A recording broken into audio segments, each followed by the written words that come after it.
بسم اللہ الرحمن الرحیم اللہ اکبر اللہ اکبر.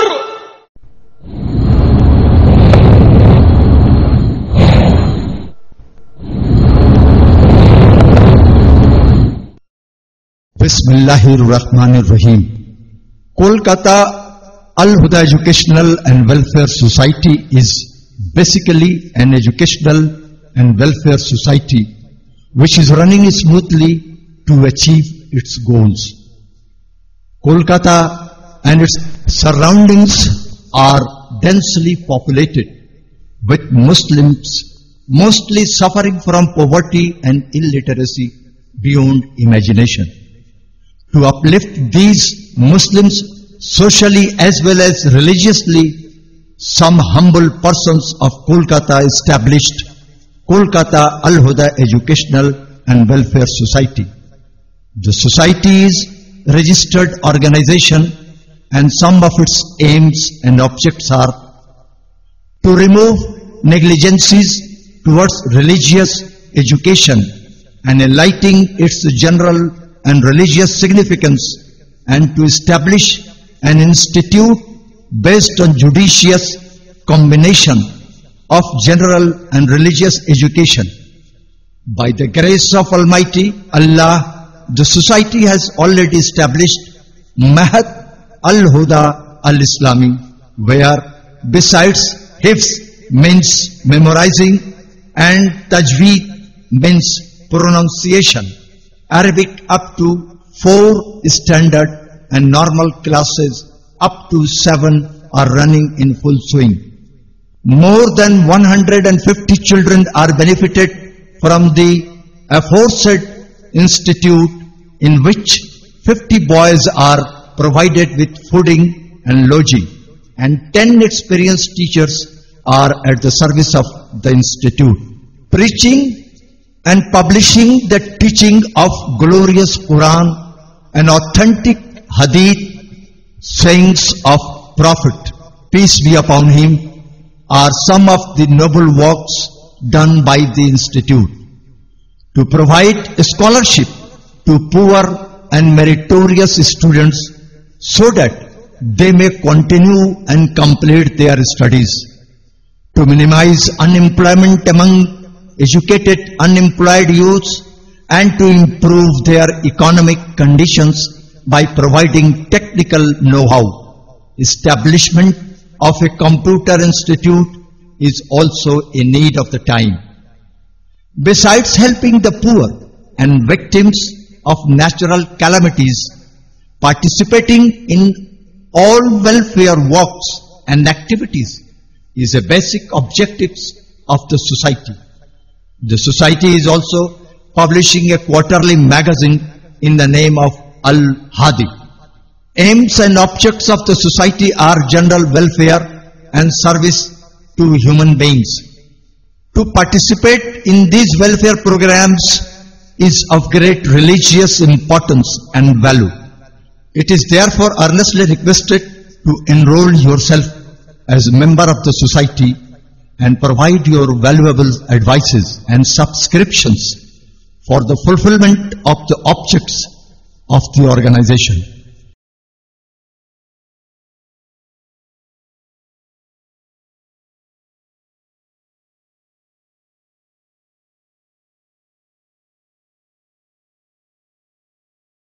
مسلمانوں نے اور باشندگان کلکتہ کی یہ عظیم خوش نصیبی ہے کہ بفضل اللہ رب العالمین نے یہ موقع عنایت فرمایا کہ جن کے دیدار کے لیے اور جن سے استفادہ کے لیے پورا شہر مشتاق تھا، وہ دن اپنے پورے آب و تاب کے ساتھ جلوہ افروز ہو چکا ہے، اور الحمدللہ دین حق کانفرنس کی پرونق بزم انتہائی پروقار اور بے انتہا سنجیدہ ماحول سے گزر رہی ہے.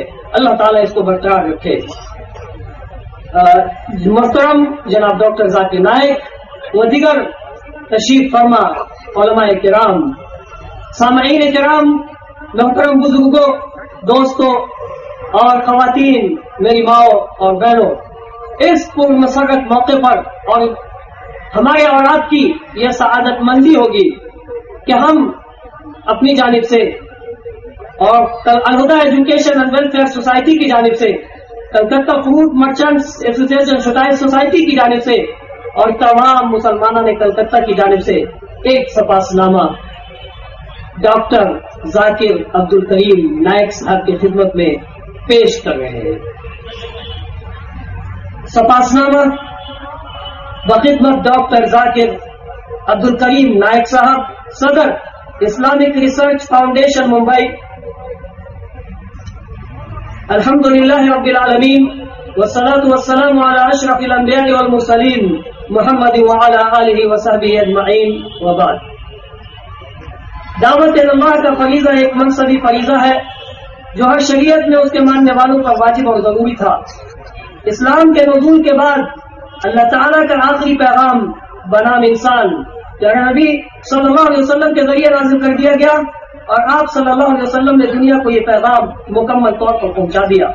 نہ کوئی کمی رہی اور نہ کسی طرح کے اضافے کی گنجائش باقی رہی۔ آپ صلی اللہ علیہ وسلم نے یہ عظیم فریضہ بحکم الہی اپنی امت پر ڈال دیا اور واضح طور پر دنیا سے جانے سے پہلے یہ تلقین فرمائی، میں تمہارے درمیان دو چیزیں چھوڑے جا رہا ہوں، جب تک تم انہیں مضبوطی سے پکڑے رہو گے کبھی گمراہ نہ ہوگے۔ ایک اللہ کی کتاب قرآن مجید اور دوسری میری سنت الحدیث۔ حدیث میں اللہ کے نبی صلی اللہ علیہ وسلم کی بشارت ہے کہ ہدایت صرف کتاب و سنت کی اتباع میں ہے، اس کے علاوہ ضلالت و گمراہی ہے، اور اسی ہدایت کے اپنانے اور اس کی تبلیغ و اشاعت کا حکم اللہ رب العالمین کی جانب سے نازل ہوا ہے۔ قل هذه سبیلی ادعو الی اللہ علی بصیرہ انا ومن اتبعنی وسبحان اللہ وما انا من المشرکین۔ سورہ یوسف آیت نمبر 108۔ کتاب و سنت کو چھوڑ کر آج پوری دنیا ضلالت و گمراہی کی بھٹی میں جھلس رہی ہے۔ یہی نہیں بلکہ کتاب و سنت کو چھوڑنے کے نتیجے میں مسلمانوں کی اپنی اسلامی شناخت و پہچان تو ختم ہوئی اور اسلام کو بدنام کرنے کی عالمی سازش بھی کامیاب ہو گئی، جس کے نتیجے میں اسلام اور مسلمانوں کے تعلق سے دنیا آج غلط نظریہ قائم کر چکی ہے۔ ایسے وقت میں اسلام کے خلاف پھیلائی گئی غلط فہمیوں کا ازالہ اور بے بنیاد پروپیگنڈا کا مدافعانہ اور داعیانہ جواب دنیا کے سامنے بڑے پیمانے پر دینے کی ذمہ داری مسلمانوں کے سر ہے کہ پھیلائی گئی غلط فہمیوں کا ازالہ کریں اور دنیا کے سامنے اسلام پیش کریں۔ بے شک اس وقت کی سب سے بڑی ذمہ داری یہی ہے اور یہ ایک قسم کا جہاد ہے۔ بلا شک و شبہ اس وقت عالمی پیمانے پر اس ذمہ داری کو ادا کرنے کی توفیق جناب ڈاکٹر ذاکر نائک صاحب کو اللہ کی جانب سے ملی ہوئی ہے، اور آپ اس وقت اسلام کے ایک دفاعی محاذ پر داعیانہ فریضہ ادا کر رہے ہیں۔ اللہ آپ کے علم میں برکت دے اور کتاب و سنت کی مکمل روح ڈال دے اور آپ کی حیات لمبی کرے کہ یہ اہم فریضہ ادا ہوتا رہے، آمین۔ Ul Huda education and welfare society اور دا کلکتہ فروٹ مرچنٹس ایسوسیشن اور تمام مسلمانوں نے کلکتہ کی جانب سے جناب ڈاکٹر ذاکر نائک صاحب کی خدمت میں سپاس نامہ پیش کیا جا رہا ہے۔ ہم سب آپ کے مشکور و ممنون ہیں کہ آپ نے ہماری دعوت کو قبول فرمایا اور دین حق کانفرنس منعقدہ موقع 5-6 مارچ 2005 مطابق 23-24 محرم الحرام 1426 ہجری کلکتہ میں تشریف لائے اور اپنے علم سے مسلم و غیر مسلم کو فیضیاب فرمایا۔ جزاہ اللہ خیر الجزا ووفقہ لکل خیر ما یحبہ ویرضاہ وصلی اللہ علی نبینا محمد وعلی آلہ وصحبہ اجمعین۔ پیشکش Zaki Ahmad Muhammad Abuzar Alsalafi, Kolkata Alhuda education and welfare society, the Calcutta fruit merchants association. میں گزارش کروں گا صدر کلکتہ فروٹ مرچنٹ ایسوسیشن اور سیکریٹری جناب افتخار عالم صاحب سے اور صدر جناب محمد سوراخ صاحب سے کہ وہ آئیں اور یہ سپاس نامہ ڈاکٹر صاحب کے حوالے کریں۔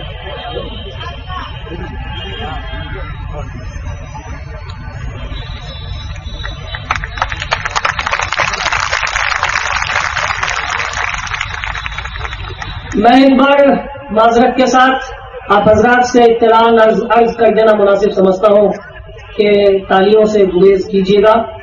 اللہ کے رسول صلی اللہ علیہ وسلم نے فرمایا تصدیق للنساء کہ جب نماز میں بھول اگر ہو جاتی ہے تو عورتیں تالی بجا کر کے امام کو متنبہ کرتی ہیں۔ یہ ہماری تہذیب میں سے نہیں ہے۔ جزاکم اللہ خیرہ۔ آپ